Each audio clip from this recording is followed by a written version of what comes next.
What's going on, YouTube?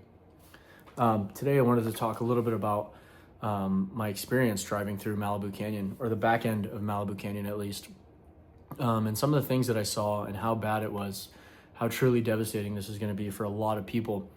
And the pictures don't really do it justice. You know, you really have to go into these communities and drive through and physically see all of the damage. And obviously, you can't even get into, most people can't get into the Pacific Palisades area. You know, it's still being heavily guarded by the National Guard.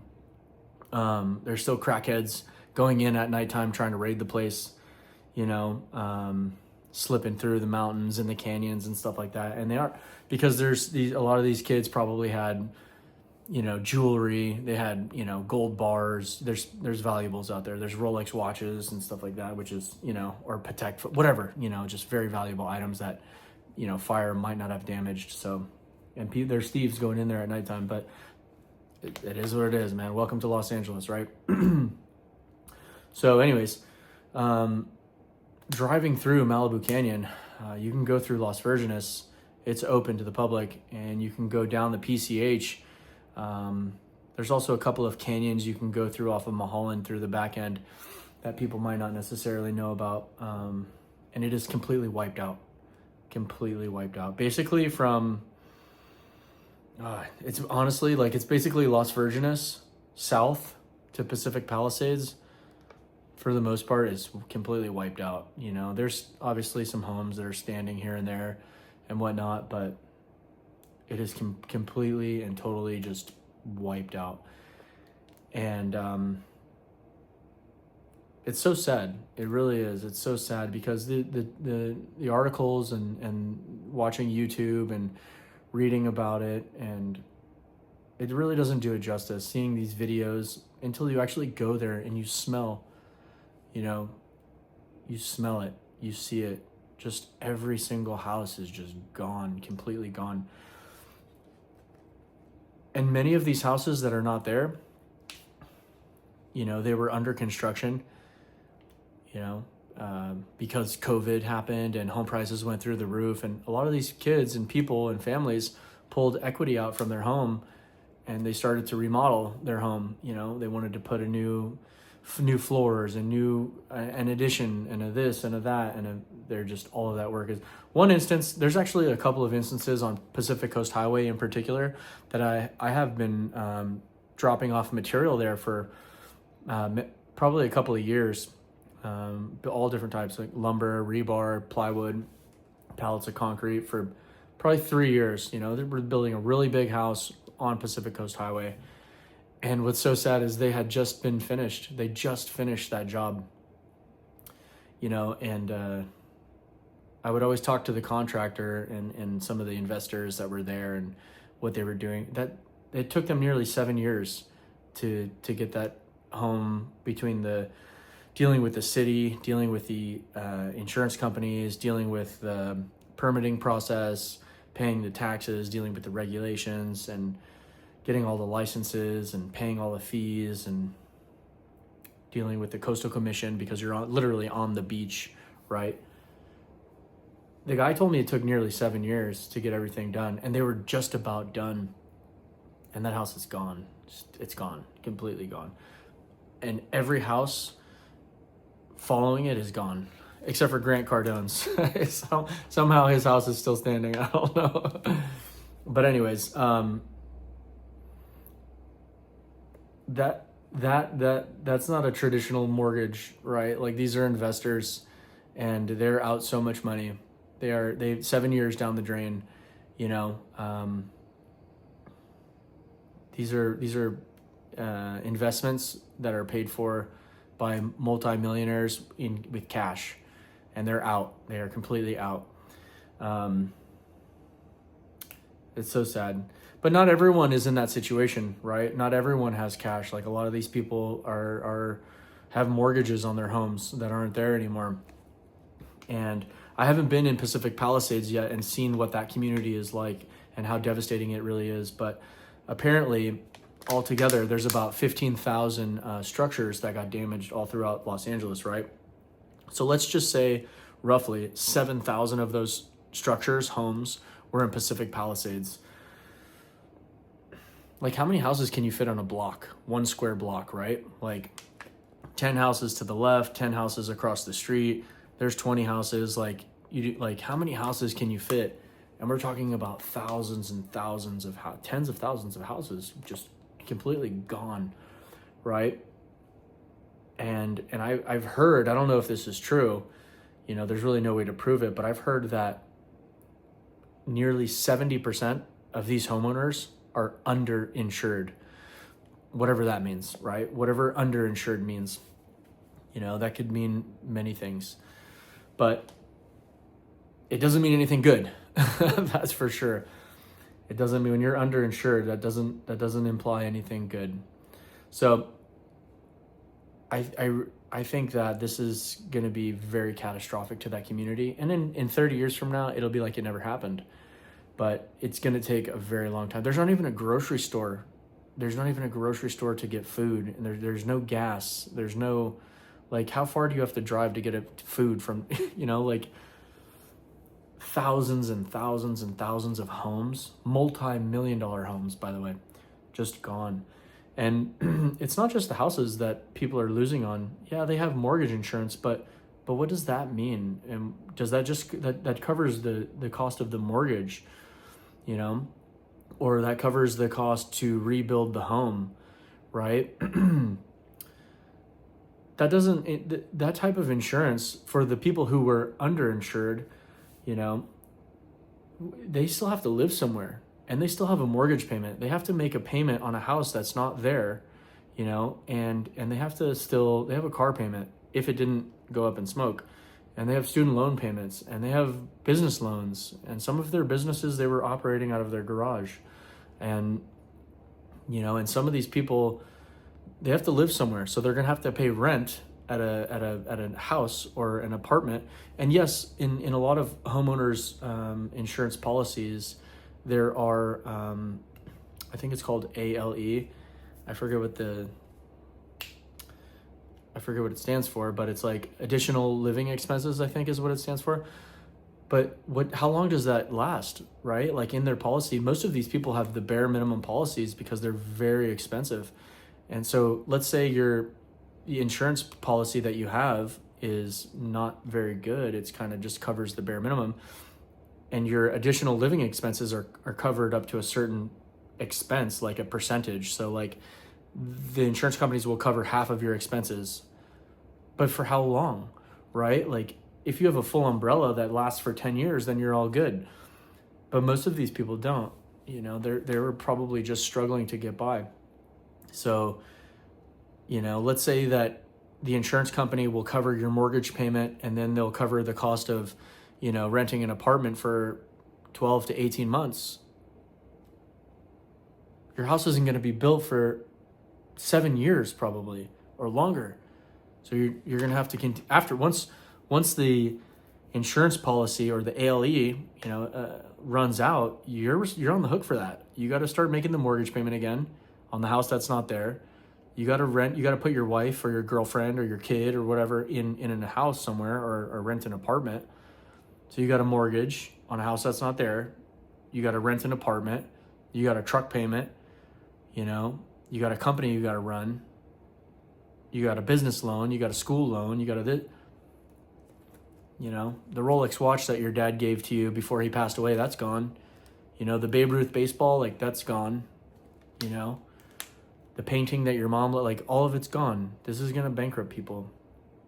It's going to bankrupt people. And there already are investors going in there and trying to swindle some homeowners out of a lot. But I can promise you that these homeowners are getting lowball offers, because when you think about it from an investor's standpoint, the investor is taking on a tremendous amount of risk. So you might be able to buy the land, and BlackRock or whomever is going to come in there and swoop up all these, lots and all this land. But that might not necessarily be true, because there's so many question marks still associated with this. Is the land going to be insurable? Will you be able to build a home? How long will it take to build the home on this property now? Will the property be insurable in the future? Will these insurance companies still offer insurance in these areas? They don't have to, right? I guess there's been a moratorium or something like that. Like the insurance companies can't cancel policies for the next year or whatever. But once that expires, then what?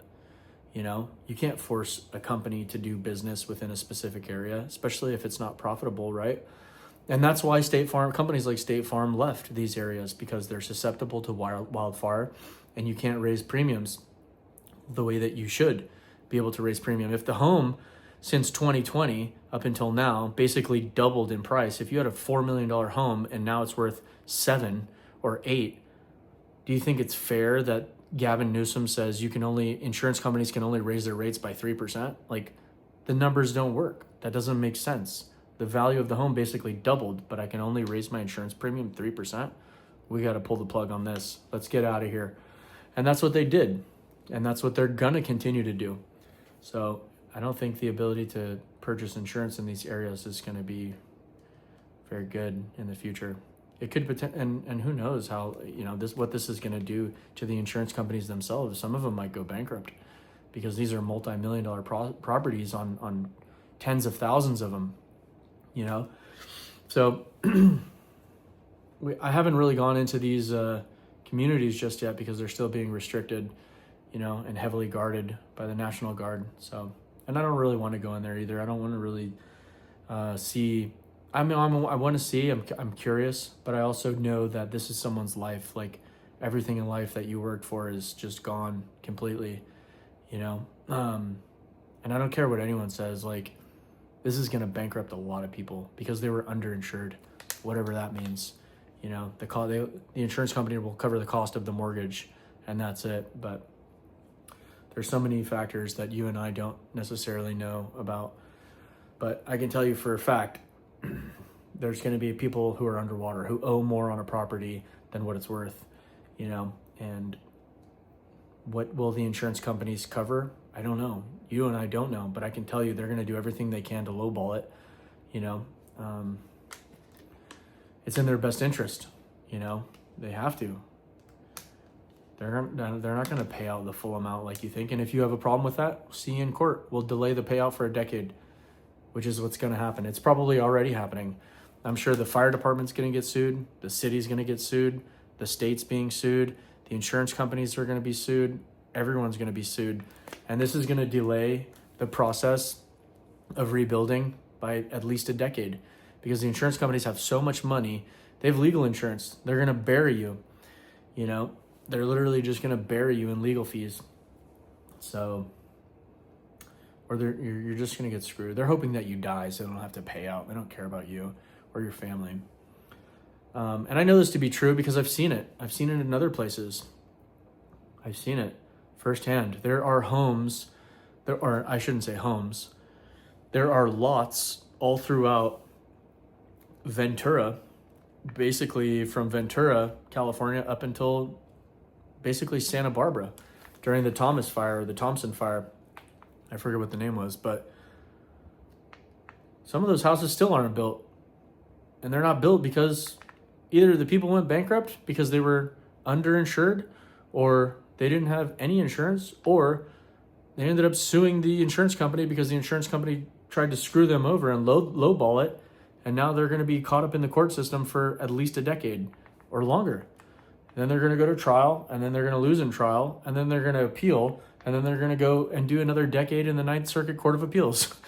It's not, it's not good. So, and will the land be sold in time? Yeah, it'll all be sold in time. And in 30 years from now, you won't even know it happened. But over the next 10 years, it's going to be crazy to see all the lawsuits. It could bankrupt the city. The city's going to get sued if they're not. There's going to be. It could be one of the largest lawsuits in Los Angeles history against the city. You couldn't even put water in the fire hydrants. Like, we spend all of this money in taxes, and you can't even put water in the fire hydrants?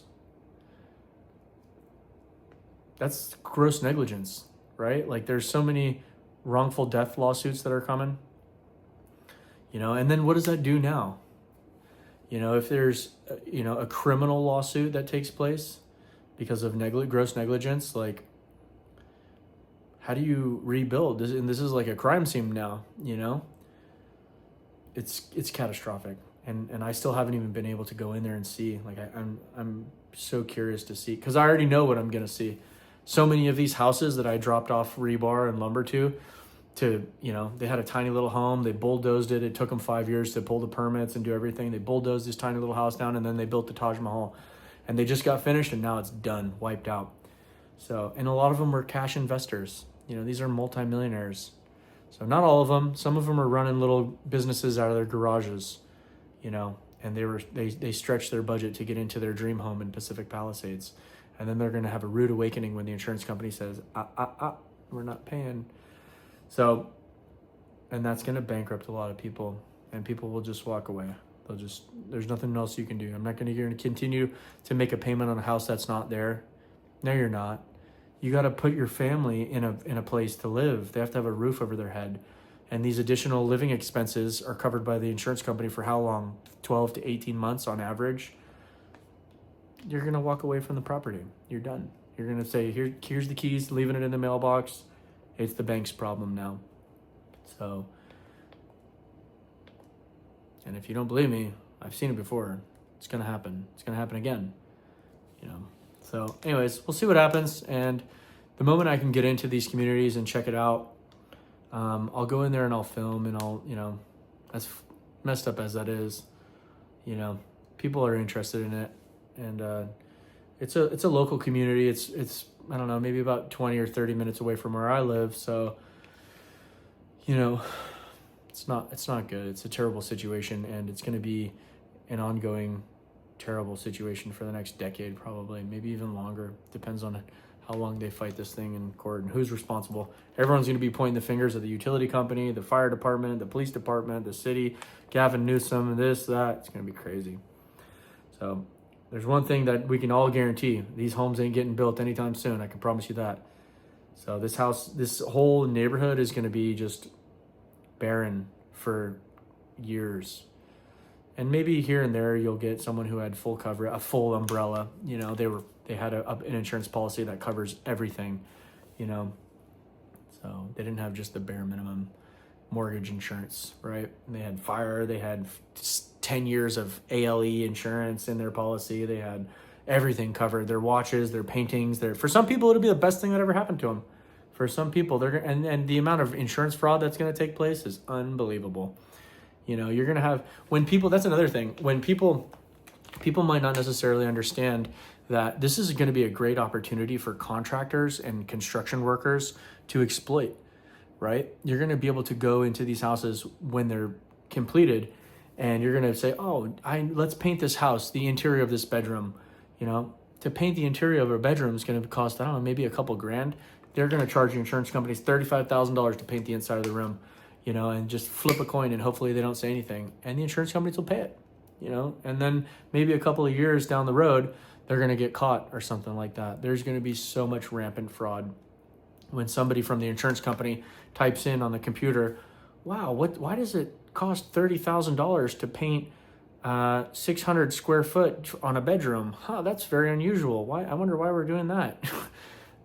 It'll happen, I promise you that. So we'll see what happens, but it'll be an eye-opener. So, and as soon as I can get into these areas, nobody's doing construction in there. Everything right now is, I don't even think they're doing bulldozing yet. You know, you can't even, if you're getting trucks in there, semi-trucks in there, you're just getting dump trucks but it has to be like specific dump trucks, you know, because this is California. Like everything has to be, because this is hazardous material, it has to be transported in a particular way, and they have to do it with suits, and you can only have so much dust go in the air because the particulate, and it's gonna be a nightmare. So anyways, I just wanted to give some of my thoughts, and it's a bit depressing.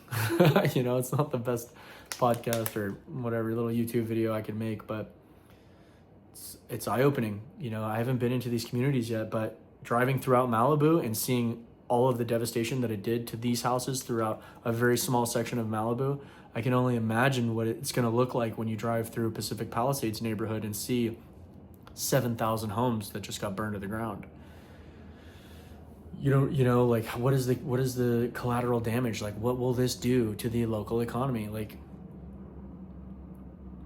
there is no local economy. There are no businesses. There are no gas stations. There are no grocery stores.